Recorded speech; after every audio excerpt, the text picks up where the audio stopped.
Hello and good morning all my dear students. Welcome to our fifth online lecture.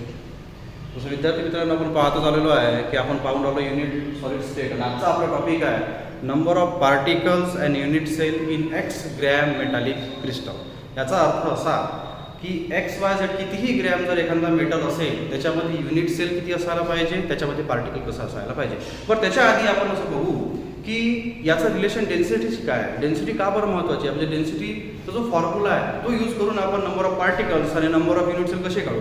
तसं मागच्या लेक्चरमध्ये मला वाटतं तिसरा लेक्चरमध्ये आपण बघितलं होतं डेन्सिटी. पुन्हा एकदा थोडं शॉर्ट रिपीट करू आणि त्यानंतर बघू number of particles X gram मीटरमध्ये किती आणि number of unit cells X gram म्हणजे किती. एक्स ग्रॅम मध्ये किती राहू शकते. समजा आपण 1 ग्रॅम 2 ग्रॅम 3 ग्रॅम किती घेतलं समजा, त्याच्यामध्ये number of particles unit cell कसं आहे ते कसं काढायचं बघू.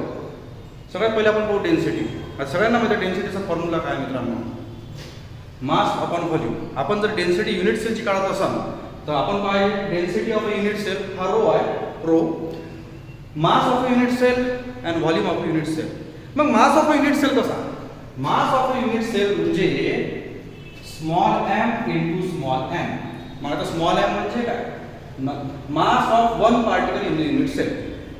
एका पार्टिकलचं युनिट सेलमध्ये किती पार्टिकल असतो आपल्याला माहिती नाही. समजा त्याच्यातले एका पार्टिकलचा मास किती आहे into N. What is N, total number of particles in the unit cell. त्या युनिट सेलमध्ये किती टोटल पार्टिकल आहे याचा जर तुम्ही आन्सर जर गुणाकार केला तर तुम्हाला निघते mass of a unit cell. ठीक आहे. हां, दुसरं आहे व्हॉल्यूम ऑफ युनिट सेल. आता व्हॉल्यूमचा फरक पाहिला आपण.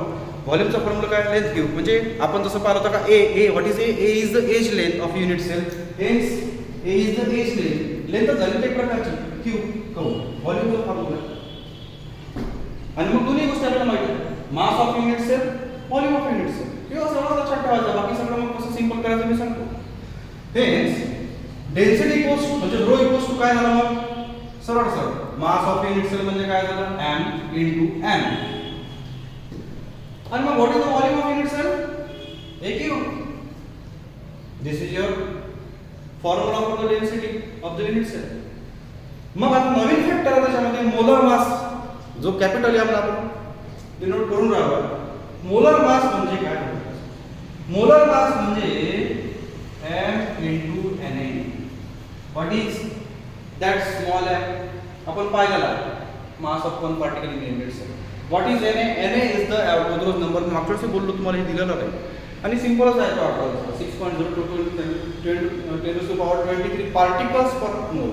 म्हणजे पर मोलचा अर्थ असते एका मोलसाठी. पर मोल आपण जेव्हा म्हणतो ना पर मोल पर किलोग्रॅम म्हणजे एका किलोग्रॅम एका मोलसाठी असं असते तसा अर्थ. ठीक आहे. सो कॅपिटल एम म्हणजे मोलर मासचा capital M equals to small M into N A. तर what is the volume, what is the value of M now. हे बघा जसं हे असं आहे now A is equals to B into C. What is the value of B, now B equals to B तिथंच आहे गुणाकाराचा कुठं जाईल भागाकारात ए डिवाइडेड बाय सी. तेच आपण इथं बघू ना. So small M equals to हा तर इथंच राहील गुणाकाराचा कुठं जाईल भागाकारात. हेच एम आणि इकडे काय राहील ते व्हॅल्यू. मग आता स्मॉल एम ची व्हॅल्यू बदलली आहे. What is the value of small M, that is the capital M divided by the N is the average number we see here. Hence आता डेन्सिटीचा फॉर्म्युला काय, या एमच्या जागी तुम्हाला एमची व्हॅल्यू टाकावं लागेल. ना put that M value into the equation this. तुम्ही इक्वेशन नंबर देऊ शकता. इक्वेशन आता कोणचा इक्वेशन नंबर 1 झाला 2 झाला तर आपल्यानुसार राहते तसं काही विशेष नाही राहत त्याच्यात.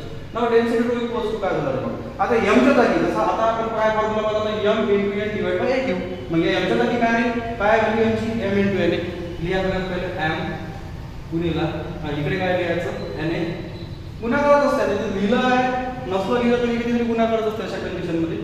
आणि हा एम नंतर तसा हा एक तसं पहा मी काय केलं आहे फक्त आणि फक्त एमची व्हॅल्यू कुठं केली आहे. कोणता M, small M. Capital M नाही, कन्फ्यूज नको. मग हेच डेन्सिटी जर तुम्हाला कळायची आहे मोलर मास लागेल एन इज द दिलेला आहे total number of particles in the unit cell, number of particle unit cell. N is the average number दिलेला आहे. A cube is the what is A cube, A cube is the volume of the unit cell. आता volume तुम्हाला direct दिलेला राहणार नाही, तुम्हाला age length दिलेली राहील. एज लेंथचा क्यूब काढायचा सरळ सरळ. ठीक आहे. हां, मग आता बघा जर तुम्हाला मोलर मास काढायचा आहे म्हणजे कॅपिटल एमची व्हॅल्यू काढायची तर कसं कराल तुम्ही, जसं इक्वेशन आपण बोललो आहे ते बघा की मी पहिले बोललो आहे जर का व्हॅल्यू इकडे घेऊन जायचे असेल, इक्वल्स टूच्या इकडे घेऊन जायचे असेल तर महत्वाची गोष्ट जसं A into B equals to C into समजा जर का हा डी असं, पण मला जर सी ची व्हॅल्यू काढायची आहे तर डी ला इकडे घेऊन जावं लागेल आणि इक्वल्स टू जर साईन असेल तर गुणाकाराचा काय होतो भागाकार आणि भागाकाराचा काय असतो रे गुणाकार. हे समजून घ्या. हेच काय होईल A into B divided by काय D D equals to C. आता आपण कसं घेणार आहोत सी इक्वल्स टू होतात कसे 2 गुणिले 3 ही सारखंच आहे आणि 3 गुणिले 2 ही सारखंच आहे. हेच मग आता बघा रे तुम्हाला m ची व्हॅल्यू काढायची आहे. हेच m what is m is the molar mass of a substance. कोणताही सबस्टन्स ज्याचा सबस्टन्स आपण काढायचा. आता m आणि ह्या सगळ्या साईड इकडे घेऊन जायच्या इक्वल्स टू आहे. हां आता पहा गुणाकारातला कुठं जाईल भागाकारात आणि भागाकारातला कुठं जाईल रे गुणाकारात. रो तो रोच्या ठिकाणी आहे. Hence rho equals to sorry into na into aq. This is the formula.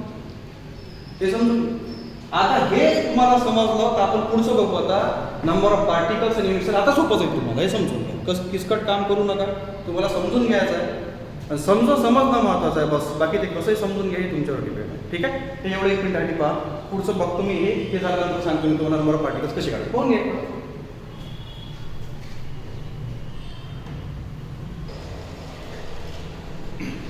आता मला असं वाटतं एवढा टाइम ठीक असेल. तसंही जर तुम्हाला जर ते अजून पाहिजे असेल तर व्हिडिओ पॉज करू शकता किंवा रिपीट व्हिडिओ बघू शकता.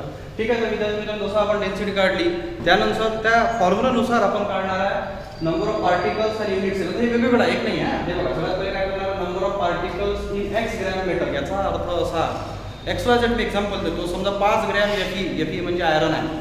त्या 5 ग्रॅम Fe मध्ये किती पार्टिकल्स आहेत.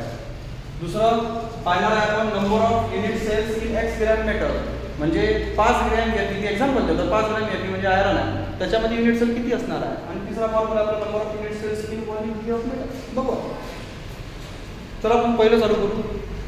जसं आपण डेन्सिटीचा फॉर्म्युला पाहिला होता हे तुम्हाला व्हॅल्यू म्हणून मी काढून दिली होती. ठीक आहे. बघू पहिलं number of particles in x gram metal.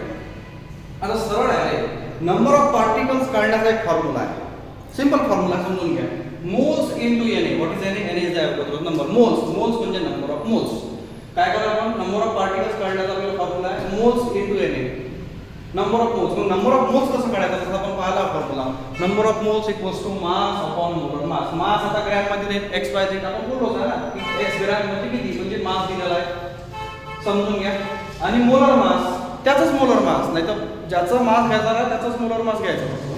Gram per मोल त्याचं युनिट झालं समजा आणि याला कॅपिटल एम म्हणून चालू आपण मोलर मासला. ठीक आहे. बघू मग आता म्हणून कसं राहतं मोल्स इनटू Na.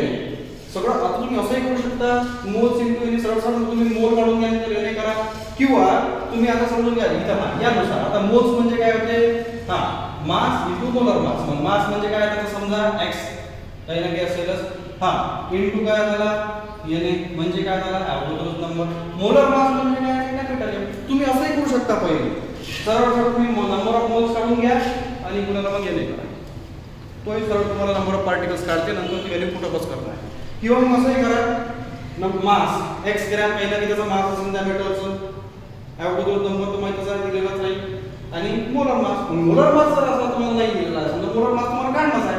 हेच m म्हणजे मोलर मास इक्वल्स सरळ तुम्हाला मग अशी फॉर्म्युला लिहून दिला मी काय काढायचे rho into Na into aq म्हणजे व्हॉल्यूम. खाली करायला n is the total number of particles.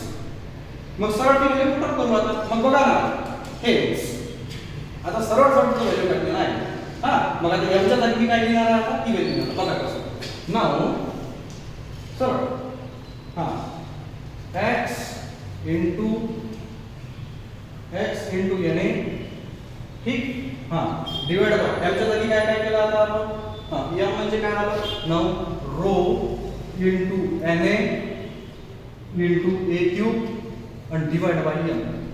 ठीक आहे. एक थोडासा खाली काढायचा आहे लिहिताना तो खाली सरळ आहे. Na डॉट कॅन्सल आणि डिवाइड मध्ये आहे hence now number of particles in x gram metal is x into our sign and rho into Na. म्हणजे आता अगोदर नंबर तर इक्वेल पटलाच ना. हेन्स नाव रो इनटू काय हा झाला तुमचा फॉर्म्युला. हा हे दोन्ही सारखंच आहे. तर तुम्ही म्हणून मी वेगळं केला. मी फक्त एमची व्हॅल्यू तुम्हाला लिहून दिली की तुम्ही एकदम हे असं लक्षात घेतलं पहिलं इक्वेशन तरी चालते किंवा मग वेळेवर काढलं तरी चालते. वेळेवर काढल्यानंतर तुम्ही लक्षात घेतलं तरी चालेल तुम्हाला की त्याच्यामध्ये काही फार जास्त तिथे येऊन वेगळं काम नाही आहे. तर काय केलं मी समजलं पुन्हा एकदा सांगतो बघा. नंबर ऑफ पार्टिकल्स काढायचा एक्सग्राम. मग नंबर ऑफ पार्टिकल्सचा फॉर्म्युला मोल्स इनटू एन म्हणजे अगोदर नंबर. पहिले तुम्ही नंबर ऑफ मोल्स काढून घ्या. नंबर ऑफ मोल्सचा formula mass upon molar mass. ठीक आहे. मास म्हणजे काय x ग्रॅम काही ना काही लिहिलंच नाही. Molar mass capital M gram per mole inverse दोन्ही x म्हणजे ग्रॅम ग्रॅम काढल्यावर मोल इनवर्सचा काय होते मोल. म्हणून नंबर ऑफ मोल्स आपण मोल मध्ये काढतो. हेन्स मग आता number of moles mass upon molar mass into N हा mass x gram by into N हा कोणचा अगोदर नंबर मोलर मास म्हणजे हे दोन आहेत ना हे x डिवाइड बाय m म्हणजे हे आणि n होताच. ठीक आहे. मग m ची व्हॅल्यू कॅपिटल M आहे म्हणजे काय मला मोलर मास म्हणजे त्याची व्हॅल्यू आपण जशी मागच्या इक्वेशन मध्ये काढली होती rho into Avogadro number into volume into n म्हणजे total number of particles in the unit cell now. मग आता होते कसं so the number of particles in x gram metal equals to जसं आपण पाहिलं x इनटू n तसं तेच इक्वेशन लिहिलं की फक्त m च्या जागी त्याची व्हॅल्यू लिहिली बाकी काहीच वेगळं केलेलं नाही. म्हणजे m च्या जागी काय लिहिणार आहे हा rho into n into a cube divide by n. मग आता n नॉट कॅन्सल्ड आणि इक्वेशन सिम्प्लिफाइड फॉर्म मध्ये तुम्हाला करायचं आहे. पहिले तुम्ही आता सगळा मग हे करा. एवढं केल्यापेक्षा सरळ सरळ जे कॅन्सल आहे ते कॅन्सल करा पहिले. आणि जो एकदम भागाकारातला भागाकार तो सरळ घेऊन जाणं पुन्हा करायचं समजा. Hence x into n small n आहे हा रो. आता हा रो थोडासा काढत असताना तुम्ही एकदम व्यवस्थित काढा. Rho into a cube. आता लिहित असताना थोडं चुका होतात असतात. हा एक क्यूब वर पाहिजे n चा थोडा खाली पाहिजे. ठीक आहे. ते लिहिताना बोर्डवर होतच तसं. तर हे झालं म्हणजे तुम्हाला काय काय लागेल मग x किती ग्रॅम आहे नंबर ऑफ पार्टिकल्स समजा सरळ सरळ रो ते झालं x ग्रॅम मेटल मध्ये किती पार्टिकल्स आहेत ते समजून घ्यायला. ठीक आहे. नंतरचा फॉर्म्युला आहे नोट काढायचा number of unit cells in x gram metal. बघू 9 हे लाईन सगळ्यात महत्त्वाची. n particle corresponds to 1 unit cell म्हणजे n ची व्हॅल्यू n एका पार्टिकल एक युनिट सेल साठी आहे. हेन्स n इक्वल्स टू 1 म्हणजे आपण काय बोलतो what is n is the total number of particles in the unit cell. आपण 10-15 युनिट सेलचा विचार नसतो करत. पहिले एकाचा विचार करतो नंतर आपण तसं सगळ्याचा काय व्हॅल्यू काढतो. Hence n particles corresponds to number 1 unit cell. मग व्हॅल्यू सरळ सरळ जर का n ची व्हॅल्यू 1 झाली तर तुम्हाला काय मिळालं पाहिजे. Hence number of unit cell in x gram metal n ची व्हॅल्यू तर काय असते. हेन्स मग काय झालं म्हणजे x आणि रो इनटू काय this is the step by step करावं लागेल तुम्हाला. बघा पहिले आपण डेन्सिटी पाहिली त्यानंतर आपण तुम्हाला ही व्हॅल्यू भेटली म्हणजे सरळ सरळ कशाला तुम्हाला number of particle x gram metal मध्ये काढता आले आणि त्याच्याच तो स्विच करून आपण युनिट सेल काढून झाले ना. हे कसं केलं मी पहा number of unit cells in x gram metal. सगळ्यात पहिले लक्षात घ्या नंबर ऑफ युनिट सेल. ठीक आहे. आपण नंबर ऑफ युनिट सेल तर काढू का तेवढ्या ग्रॅम मेटल मध्ये किती युनिट सेल असतील. ओके हां मग आपण नंबर ऑफ पार्टिकल्स की सगळ्या युनिट सेलचा नाही काढत पहिले एका युनिट सेलचा काढतो. ठीक आहे. हे समजून घ्या. आता युनिट सेलचे प्रकार आपण 4 पाहिलेले आहेत. सिंपल क्यूबिक झाला त्यालाच प्रिमिटिव्ह म्हणतो आपण. बॉडी सेंटर्ड फेस सेंटर्ड आणि बेस सेंटर्ड. सिंपल क्यूबिक मध्ये किती पार्टिकल आहे 1 पार्टिकल आहे. बॉडी सेंटर्ड मध्ये किती पार्टिकल आहे 2 पार्टिकल आहे. फेस सेंटर्ड मध्ये किती पार्टिकल आहे 4 पार्टिकल आहे. आणि बेस सेंटर्ड मध्ये किती आहे 2 पार्टिकल. त्यालाच पहिले एंड सेंटर्ड म्हणायचे आता त्याला बेस सेंटर्ड म्हणतो नवीन पुस्तकानुसार. तर ठीक आहे. Number of unit cells in x gram metal equals to n. What is n? n is the total number of particles in unit cell. Now n particles म्हणजे n ची जी व्हॅल्यू आहे corresponds to 1 unit cell. n ची value सरळ सरळ 1 झाली आपण समजू. हेन्स 1 जर असं तर काही घेत बनायची गरज नाही ना. हे 2 गुणिले एका काय सारखं सगळ्यांना. Hence x divide by rho into हा तुमचा फॉर्म्युला युनिट सेल करायचा. बस फॉर्म्युला तुम्हाला व्हॅल्यू काढायची. तिसरा आहे number of unit cells in volume V of metal. आता कसं असते एक लक्षात घ्या की आता व्हॉल्यूम सरळ तुम्हाला फॉर्म्युला माहिती फक्त याच्यामध्ये कोणतं इक्वेशन नाही आहे. हे सरळ सरळ समजून घ्या. तेवढा व्हॉल्यूमचा जर का मेटल आहे म्हणतात आपण लक्षात घेता की आपण लवकर कसं व्हॉल्यूम मेटल काढणार आहे. मेटलचा व्हॉल्यूम निघते जसं सिलेंडर असेल त्याचा व्हॉल्यूम निघत नाही का. मग त्यांनी काय म्हटलं number of unit cells volume V of metal. Now V divide by a cube हा त्याचा फॉर्म्युला. हे समजून घ्या.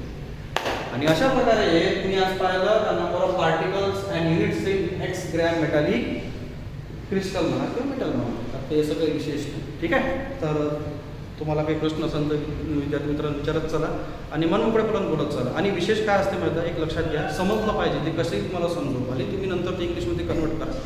आणि मलाही इंग्लिश बोलता येते असा विषय नाही, पण होते कसं ते समजलं पाहिजे, आपल्या साधारण विद्यार्थ्याला समजलं पाहिजे. हुशार विद्यार्थ्यांना सगळं समजते, पण आपल्या साधारण विद्यार्थ्याला समजलं पाहिजे. ठीक आहे. जर काही प्रश्न असेल विद्यार्थी मित्रांनो विचारा. आणि काही अजून काही जर क्वेरीज असेल तुम्ही मला कॉलेजच्या विद्यार्थ्यांनी मला कॉल केला तरी चालेल, मेसेज केला तरी चालेल. ठीक आहे.